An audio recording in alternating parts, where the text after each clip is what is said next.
नमस्कार दोस्तों, आज के इस वीडियो में मैं आप लोगों को गुरु नानक जी की जीवनी बताने वाला हूं। तो दोस्तों क्या होता है कि जैसे कि 10th में गद्य खंड और पद्य खंड दोनों दिया हुआ है। तो गद्य जो है कहानी, निबंध, साक्षात्कार ये सब हुआ। तो इसमें से बीच में से भी कहीं कहीं ऑब्जेक्टिव रहता है, लेकिन पद्य में क्या होता है कि उसका जीवनी में से ऑब्जेक्टिव रहता है, क्योंकि पद्य कविता जो है वह तो पढ़ने के लिए है और कविता में से शायद ही कहीं से कोई ऑब्जेक्टिव आता है। और आप लोग भली भांति जानते हैं कि आप लोगों को 50 मार्क्स का ऑब्जेक्टिव एग्ज़ाम देना है। हो सके तो बोर्ड में और भी बढ़ाया जा सकता है, इसीलिए आप लोग लाइन बाय लाइन जो है उसको ठीक ढंग से पढ़िए और ध्यान से देखिए। जितना ध्यान से देखेंगे उतना कुछ नया सीखेंगे। और मैंने इसका जो भावार्थ है, राम नाम बिनु व्यर्थ जगी जन्मा और जो नर दुख में दुख नहीं माने, उनका व्याख्या मैंने अगले वीडियो में कर दिया है। उनका लिंक मैंने डिस्क्रिप्शन में दे दिया है, आप लोग उनको भी देख लीजिए ताकि उनका भी भावार्थ जो है, अर्थ जो है कविता का, वो अच्छे ढंग से समझ में आ जाएगा। तो इस वीडियो में मैं आप लोगों को गुरु नानक जी की जीवनी के बारे में बताने वाला हूँ। तो चलिए हम शुरुआत करते हैं और शुरुआत के दौरान ही, इसके जीवनी के दौरान ही इनकी सारी बातें मिल जाएगी। ये क्या करना चाहते थे, इनके पिताजी क्या चाहते थे। तो चलिए देखते हैं। सबसे पहले गुरु नानक। तो गुरु नानक जी निर्गुण भक्ति धारा के सिरमौर कवि थे, साधु संत थे, सबसे ऊंचे दर्जे के थे। गुरु नानक निर्गुण भक्ति धारा के कवि थे। कोई पूछेगा, ऑब्जेक्टिव में आ सकता है, गुरु नानक निर्गुण भक्ति धारा के कवि थे या सगुण भक्ति धारा के कवि थे? तो ये निर्गुण भक्ति धारा के कवि थे। चलिए आगे बढ़ते हैं। गुरु नानक का जन्म 1469 ईस्वी में हुआ। पूछ सकता है ऑब्जेक्टिव में, गुरु नानक का जन्म डैश ईस्वी में हुआ, तो वहाँ 1469 ईस्वी दे करके ऐसे करके आप भर देंगे। और पूछेगा कि गुरु नानक का जन्म कितना ईस्वी में हुआ, 4 ऑब्जेक्टिव दे देगा, 1540, 1460, 1469, 1342। तो उसमें से 1469 आपको लिखना है। चलिए उनके बाद है कि किस गांव में हुआ, तो उनका है तलवंडी ग्राम। तलवंडी ग्राम में हुआ। और तलवंडी ग्राम जो हुआ, गुरु नानक का जन्म किस गांव में हुआ, तो तलवंडी गांव में हुआ। और तलवंडी जो है किस जिला में पड़ता है, तो तलवंडी जो है जिला लाहौर में पड़ता है। तलवंडी लाहौर जिला में पड़ता है। ऑब्जेक्टिव में ऐसे ही आता है कि तलवंडी ग्राम किस जिला में पड़ता है, या फिर गुरु नानक का जन्म किस जिला में हुआ, तो जिला लाहौर में हुआ, जो कि अब पाकिस्तान में पड़ता है। अगला ऑब्जेक्टिव क्या है, इनका जन्म स्थान नानकाना साहब कहलाता है। तो ऑब्जेक्टिव आएगा, गुरु नानक का जन्म स्थान किस नाम से जाना जाता है, या गुरु नानक के जन्म स्थान को क्या कहते हैं, तो नानकाना साहब। गुरु नानक के जन्म स्थान को नानकाना साहब कहते हैं, जो कि अब पाकिस्तान में है। वर्तमान समय में कहाँ पर है नानकाना साहब, पाकिस्तान में है। चलिए इनके पिता का नाम क्या था, इनके पिता का नाम कालू चंद खत्री था। गुरु नानक के पिता का नाम क्या था, कालू चंद खत्री। ऑब्जेक्टिव में 4 ऑप्शन भी दे सकता है, श्याम देहाती, अर्जुन शर्मा, गुणाकर शर्मा या फिर कालू चंद खत्री। तो कालू चंद खत्री, इसे याद रखिएगा, क्योंकि रिक्त स्थान की पूर्ति कर रहे हैं, वैसे भी पूछ सकता है और 4 ऑप्शन दे करके भी पूछ सकता है। उनके बाद है कि इनके माँ का नाम तृप्ता था। माँ का नाम तृप्ता, गुरु नानक के माँ का नाम तृप्ता था। गुरु नानक के मम्मी का नाम तृप्ता था। और इनके पत्नी का नाम, गुरु नानक के पत्नी का नाम सुलक्षणी था। गुरु नानक के पत्नी का नाम सुलक्षणी था। और इनके पिताजी क्या करना चाहते थे, इनको कौन सा काम सौंपना चाहते थे, तो गुरु नानक के पिताजी चाहते थे कि गुरु नानक जो है ये कोई व्यवसाय करे, ये कोई बिजनेस करे। लेकिन क्या हुआ कि गुरु नानक का ध्यान जो है ना सिर्फ भक्ति भावना में लगता था, ये कोई भी काम करना नहीं चाहता था। काम करता था लेकिन अधिक मन जो है इसका भक्ति में लगता था। तो क्या कहता है, उनके पिताजी व्यवसाय लगाने का बहुत उद्यम किया, उसे बहुत प्रयास किया, लेकिन क्या हुआ कि किंतु इनका मन भक्ति की ओर अधिकाधिक झुकता गया, भक्ति की ओर। गुरु नानक का मन किसके ओर अग्रसर होते गया? तो भक्ति की ओर अग्रसर होते गया। चलिए इसके बाद फिर क्या है इन्होंने हिंदू मुसलमान दोनों की समान धार्मिक उपासना पर बल दिया है। तो गुरु नानक ने किसके भक्ति भावना पर समान बल दिया? तो हिंदू मुसलमान के भक्ति भावना पर समान बल दिया, कि दोनों को समान तरीके से बताए कि आपका भी धर्म है, आप भी पूजा पाठ कीजिए, मेरा भी धर्म है, हिंदू का भी धर्म होता है, हिंदू भी अपना पूजा पाठ करेगा, किसी को कोई रुकावट नहीं है। आगे क्या कहता है कि वर्णाश्रम व्यवस्था और कर्मकांड का विरोध करके निर्गुण ब्रह्म की भक्ति का प्रचार किया। तो गुरु नानक जो है किस ब्रह्म का प्रचार किया, किस भक्ति का प्रचार किया? निर्गुण भक्ति का प्रचार किया। और फिर आगे क्या है, गुरु नानक ने व्यापक देशाटन किया और मक्का मदीना तक की यात्रा किए। गुरु नानक जो है कहाँ तक की यात्रा किए? तो मक्का मदीना तक की यात्रा किए, पूरे देश घूमा, बहुत देशाटन किया, देशाटन मतलब देश भ्रमण किया, घूमा और मक्का मदीना तक की यात्रा किए। और बाद में क्या, मुग़ल सम्राट से इनकी भेंट भी हुई थी। तो गुरु नानक की भेंट किससे हुई थी? गुरु नानक की भेंट मुग़ल सम्राट बाबर से हुई थी। गुरु नानक की भेंट मुग़ल सम्राट बाबर से हुई थी। इसके बाद गुरु नानक ने सिख धर्म का प्रवर्तन किया। ऑब्जेक्टिव में आएगा, गुरु नानक ने किस धर्म का प्रवर्तन किया? तो सिख धर्म का प्रवर्तन किया। गुरु नानक ने सिख धर्म का प्रवर्तन किया, सिख धर्म को आगे बढ़ाने का प्रयास किया। इसके बाद है गुरु नानक ने पंजाबी के साथ हिंदी में भी कविताएं की। ऑब्जेक्टिव आएगा कि गुरु नानक जो है पंजाबी के साथ किस भाषा में कविताएं लिखी, या फिर हिंदी के साथ किस भाषा में कविता लिखी? तो हिंदी के साथ पंजाबी या पंजाबी के साथ हिंदी, दोनों भाषा में लिखे। इसके बाद क्या है कि इनकी हिंदी में ब्रज भाषा और खड़ी बोली दोनों का मेल है। गुरु नानक जो हिंदी में कविता लिखे तो उनमें किन किन भाषाओं का मेल है? तो उनमें है ब्रज भाषा और खड़ी बोली, ब्रज भाषा और खड़ी बोली दोनों भाषाओं का मेल है। चलिए इसके बाद क्या है कि इनके भक्ति और विनय के पद बहुत मार्मिक है। ये मार्मिक जो है आपको आ सकता है, रिक्त स्थान की पूर्ति कीजिए। इनके भक्ति और विनय के पद बहुत मार्मिक है। चलिए इनके बाद क्या है, इनके दोहों में जीवन के अनुभव उसी प्रकार गूँथे हैं जैसे कबीर की रचनाओं में। तो गुरु नानक की रचनाएं किसके समान मिलती जुलती है? कबीर जी की रचनाओं के तरह गुरु नानक जी की रचनाएं मिलती जुलती है, लेकिन उन्होंने उलटबांसी शैली नहीं अपनाई। गुरु नानक कौन सा तरीका नहीं अपनाए हैं? तो उलटबांसी शैली नहीं अपनाए हैं। चलिए उसके बाद क्या कहता है, इन्होंने इनके उपदेशों के अंतर्गत गुरु की महत्ता, संसार की क्षणभंगुरता, ब्रह्म की सर्वशक्तिमत्ता, नाम जप की महिमा, ईश्वर की सर्वव्यापकता आदि बातें मिलती है। इनमें से कोई भी चीज़ एक ऑब्जेक्टिव में आ सकता है, कोई भी चीज़ ऑब्जेक्टिव में रिक्त स्थान की पूर्ति में आ सकता है कि गुरु नानक के उपदेशों के अंतर्गत डैश की महत्ता बताई गई है। तो गुरु की महत्ता बताई गई है, डैश की क्षणभंगुरता बताई गई है, तो संसार की क्षणभंगुरता बताई गई है। या इसी चीज़ को उल्टा के गुरु नानक की रचनाओं में संसार की डैश बताई गई है, तो क्षणभंगुरता बताई गई है। डैश की सर्वशक्तिमत्ता बताई गई है, तो ब्रह्म की सर्वशक्तिमत्ता बताई गई है। या ब्रह्म की कैसी स्थिति बताई गई है? तो सर्वशक्तिमान है, यह स्थिति बताई गई है। और किनका महिमा किया गया, किनके महिमा का गुणगान किया गया है? गुरु नानक की रचनाओं के अंतर्गत किनके महिमा का गुणगान किया गया है?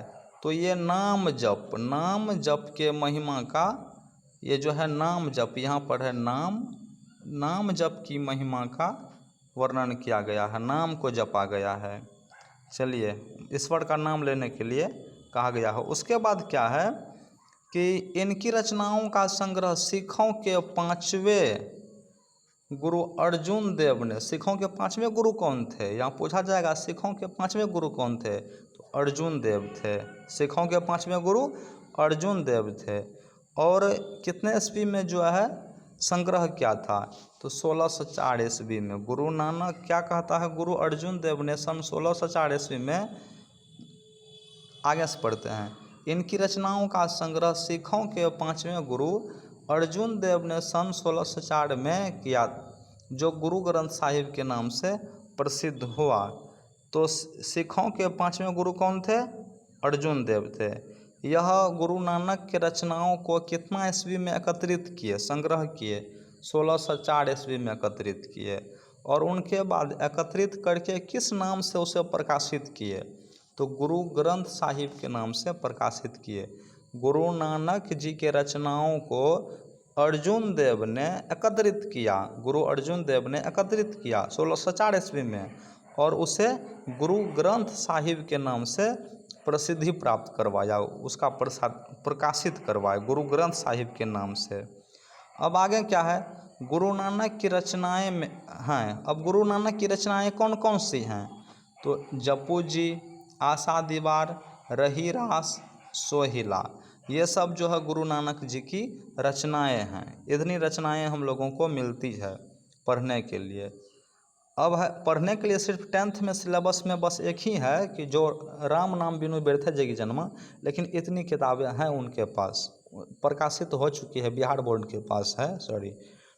अब देखिए, कहते हैं कि सन 1539 में उन्होंने वाहे गुरु, यहाँ पर वाहे गुरु होगा, वाहे गुरु कहते हुए प्राण त्याग दिए। तो गुरु नानक जी का निधन कितना ईस्वी में हुआ? तो 1539 ईस्वी में। गुरु नानक जी का निधन कब हुआ? 1539 ईस्वी में। और क्या कहते हुए? वाहे गुरु, वाहे गुरु कहते हुए उनका दम छूट गया, सांसें समाप्त हो गई, अपने प्राण त्याग दिए। तो चलिए आगे क्या है? निर्गुण निराकार ईश्वर के उपासक गुरु नानक हिंदी की निर्गुण भक्ति धारा के एक प्रमुख कवि हैं। गुरु नानक, मैं आपको बार बार से बता रहा हूँ कि गुरु नानक निर्गुण भक्ति धारा के कवि हैं।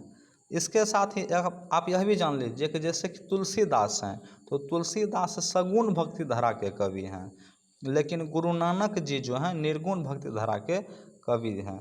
कालिदास, तो कालिदास जो है सगुण भक्ति धारा के कवि हैं, लेकिन कबीरदास जो है निर्गुण भक्ति धारा के कवि हैं। तो यहाँ पर आया है गुरु नानक जी के बारे में, तो गुरु नानक जी भी निर्गुण भक्ति धारा के कवि हैं। इसके बाद है पंजाबी मिश्रित ब्रज भाषा में रचित इनके पद सरल सच्चे हृदय की भक्ति भावना में डूबे उद्गार हैं। कौन सी भाषा मिश्रित है? पंजाबी भाषा मिली हुई है, पंजाबी और ब्रज भाषा, पंजाबी मिश्रित ब्रज भाषा में, पंजाबी मिश्रित ब्रज भाषा में, क्योंकि आप लोग आगे पढ़े उसका, अभी इधर देखे हैं आप लोग कि हिंदी के साथ साथ जो है पंजाबी और ब्रज भाषा भी उनकी रचनाओं में मिश्रित था। आगे क्या कहता है? इन पदों में कबीर की तरह प्रखर सामाजिक विद्रोह भावना भले ही न दिखाई पड़ती हो, किंतु धर्म उपासना के कर्मकांड मूलक सांप्रदायिक स्वरूप की आलोचना तथा सामाजिक भेदभाव के स्थान पर प्रेम के आधार पर सहज सद्भाव की प्रतिष्ठा दिखलाई पड़ती है। सहज सद्भाव की, भले ही जैसे कि जिस प्रकार से कबीर जी विरोध किए हैं, उस तरह से विरोध गुरु नानक जी भले ही न किए हों, लेकिन इनकी रचनाओं में क्या मिलता है? गुरु नानक जी की रचनाओं में क्या मिलता है कि सामाजिक भेदभाव के स्थान पर प्रेम के आधार पर सहज सद्भाव की प्रतिष्ठा दिखलाई पड़ती है। अब जैसे एक बात मैं आपको कहता हूँ कि गुरु नानक जी तो प्रेम की बात करते हैं और कबीर जी भी प्रेम की बात करते हैं, कर्म की बात करते हैं, लेकिन देखिए मैं आपको एक कहता हूँ, जैसे कबीर जी का है, हिंदू पर चोट करते हैं, पाखड़ पूजे हरि मिले तो मैं पूजूं पहाड़, ताते वे चक्की भली जामे कूट खाए संसार। तो फिर हिंदू के दिल पर चोट लगेगी, क्योंकि हिंदू लोग जो शिव की पूजा करते हैं, शिव की आराधना करते हैं, उसको वो पत्थर बता रहे हैं। और वह कहते हैं कि पाखड़ पूजे हरि मिले। पाखड़ मतलब पत्थर होता है, कि पत्थर के पूजने से हरि मतलब भगवान, भगवान मिलता है तो हम पहाड़ को ही पूजेंगे। अगर पत्थर के पूजने से भगवान मिलता है तो हम पहाड़ को ही पूजेंगे। फिर कहता है वह शिवलिंग जो है मंदिर में जो पत्थर का जो मूर्ति बना है, उसके लिए वह कहते हैं कि ताते वे चक्की भली जामे कूट खाए संसार। उस पत्थर के मूर्ति से अच्छा है मशीन का पत्थर, जिसमें कि गेहूँ पिसाते हैं और पूरा सारा इंडिया खाता है, पूरा देश खाता है, विदेश खाता है। तो ये तो हिंदुओं के दिल पर चोट लगेगी। और मुसलमान के बारे में कहते हैं कि कांकड़ी पाथरी जोड़ी के मस्जिद लई बनाई, ता चढ़ी मुल्ला बांग दे, क्या बहिरा हुआ खुदाई। तो ये तो मुस्लिम के हृदय पर चोट लगेगी कि वह इतना भीड़ से मंदिर मस्जिद बनाते हैं और उसके बारे में कहते हैं कि कांकड़ी पाथरी जोड़ी के, ईंट सीमेंट गिट छड़ बालू ये सब कांकड़ी पाथरी जोड़ी के मस्जिद लई बनाई, ता चढ़ी मुल्ला बांग दे, क्या बहिरा हुआ खुदाई। खुदा को कहते हैं बहरा हो गया है क्या, जो दिन में 3 बार 4 बार अल्लाह अकबर अल्लाह अकबर अल्लाह चिल्लाते रहता है। तो ये तो मुस्लिम के दिल पर चोट लगेगी। फिर कहता है सिख के बारे में कहते हैं कि मन न रंगाए रंगाए जोगी कपड़ा, दाढ़ी बढ़ाए जोगी हो गए ले बकरा। तो देखिए कितनी खराब बात है, कितना दिल पर चोट लगने वाली बात है। तो इसीलिए इसमें कहा जा रहा है कि भले ही कबीर के तरह सामाजिक विद्रोह की भावना भले ही न हो, लेकिन धर्म उपासना के लिए यह प्रेम की प्रतिष्ठा करते हैं। क्या सामाजिक भेदभाव के स्थान पर प्रेम के आधार पर सहज सद्भाव की प्रतिष्ठा दिखलाई पड़ती है।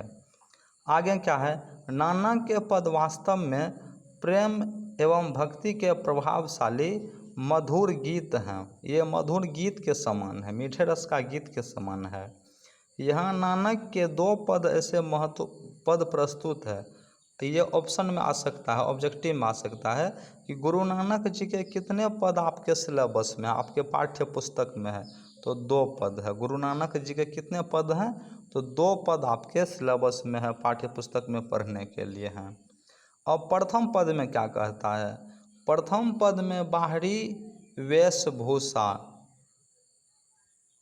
पूजा पाठ और कर्मकांड के स्थान पर, पूजा पाठ के स्थान पर सरल सच्चे हृदय से राम नाम के कीर्तन पर बल देता है। ये पूजा पाठ के स्थान पर क्या करना चाहिए, राम नाम का कीर्तन करना चाहिए, भजन करना चाहिए, उसके भजन में ध्यान लगाना चाहिए, उनका गुणगान करना चाहिए।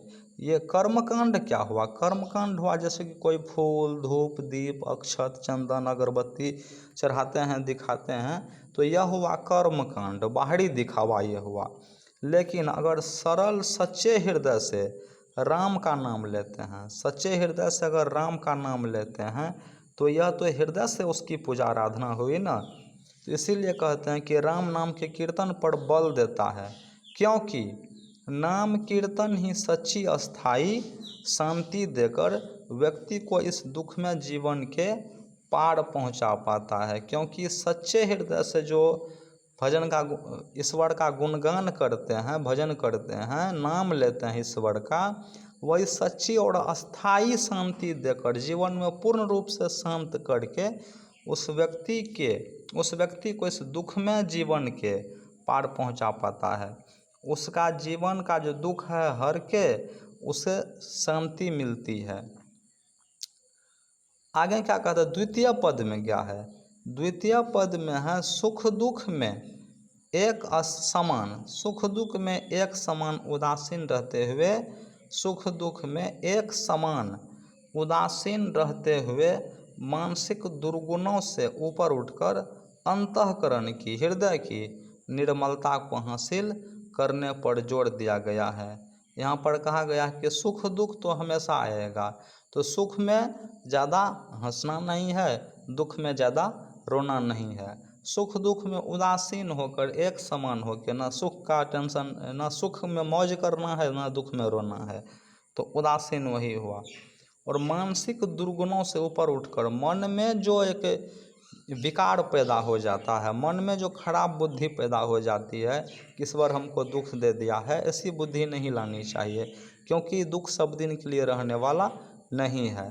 यहाँ पर कहता है कि द्वितीय पद में सुख दुख में एक समान उदासीन रहते हुए मानसिक दुर्गुणों से ऊपर उठकर अंतःकरण की निर्मलता हासिल करने पर जोर दिया गया है। अंतःकरण, हृदय की जो स्वच्छता है, निर्मलता है, उस पर कहता है बल देने के लिए। अंतःकरण की निर्मलता पर हासिल करने पर जोर दिया गया है कि हृदय के सच्ची आवाज़ को पहचानिए, हृदय की स्वच्छता को पहचानिए, हृदय को स्वच्छ कीजिए।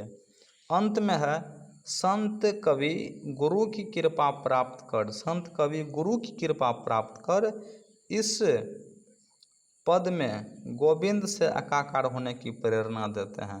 कहते हैं कि उस ईश्वर के भक्ति में लीन हो जाइए, इतना घुल मिल जाइए कि आपको पता ही न चले कि आप कुछ देर के लिए कहाँ पर थे, सचमुच में घर में थे कि धरती पर थे, कहाँ पर थे। उस ईश्वर के भक्ति में इस तरह से घुल मिल जाइए कि आपको पता ही न चले, आपको ऐसा लगे कि पूरा मन मग्न हो गया है, मन मस्त हो गया है। तो इस तरह से आप ईश्वर के भक्ति में खो जाइए कुछ देर के लिए। अच्छा दोस्तों, मैं आप लोगों को ये प्रथम पद के बारे में बता रहा था। तो प्रथम पद में क्या है कि बाहरी वेशभूषा, मतलब क्या, कोई तन में भस्म लगा लेते हैं, जनेऊ पहन लेते हैं, ये जो है बाल बड़ा बड़ा कर लेते हैं, तो ये हुआ वेशभूषा। पूजा पाठ, पूजा पाठ हुआ यही जो दिखावा करते हैं लोग, दिखा के पूजा पाठ करते हैं। उसके जगह पर कहते हैं कि राम नाम के कीर्तन पर बल देता है कि आप जो है ना सुमिरन कीजिए, उनका ध्यान कीजिए, चुपचाप शांत होके उनका ध्यान कीजिए। यही है कि प्रथम पद में बताया गया है कि बाहरी दिखावा को छोड़ के सिर्फ आप हृदय से ईश्वर का नाम लीजिए, भगवान का नाम लीजिए, अल्लाह का, परवरदिगार का। आप जिस भी संप्रदाय के हैं, आप जिस भी आराध्य देव को मानते हैं, आप जिसकी भी पूजा करते हैं, उसे ठीक ढंग से पूजिए, समर्पित भावना से। तो यही जो है गुरु नानक जी का जीवनी। तो और मैंने इसका जो कविता है गुरु नानक जी का, राम नाम बिनु बिरथे जगी जन्मा और जो नर दुख में दुख नहीं माने, उनका व्याख्या मैंने अगले वीडियो में कर दिया है। उनका लिंक मैंने डिस्क्रिप्शन में दे भी दिया है, आप लोग वहां पर क्लिक करके वह वीडियो देख लीजिए, ताकि इस कविता का भावार्थ क्या है यह समझ में भी आ जाएगा। अगर आप लोग मेरे चैनल पर नए हैं तो सब्सक्राइब कर लीजिए। मैं आप लोगों को हर एक वीडियो में ही बताता हूं कि अगर नए हैं तो सब्सक्राइब कर लीजिए, ताकि आप लोगों की पढ़ाई हिंदी की खास करके अच्छे ढंग से हो जाएगी। चूँकि मैं हिंदी से पीजी किया हूं दोस्तों, और मैं 6-7 साल से लगातार पढ़ाते आ रहा हूं, इसीलिए आप लोगों से रिक्वेस्ट करता हूं कि आपकी ही भलाई होगी। तो आप जो है चैनल को सब्सक्राइब कर लीजिए, वीडियो को अच्छा लगे तो लाइक कर दीजिए, अच्छा तो है ही। चलिए धन्यवाद देते हैं। जय हिंद देखने के लिए। जय हिंद, जय भारत, वंदे मातरम।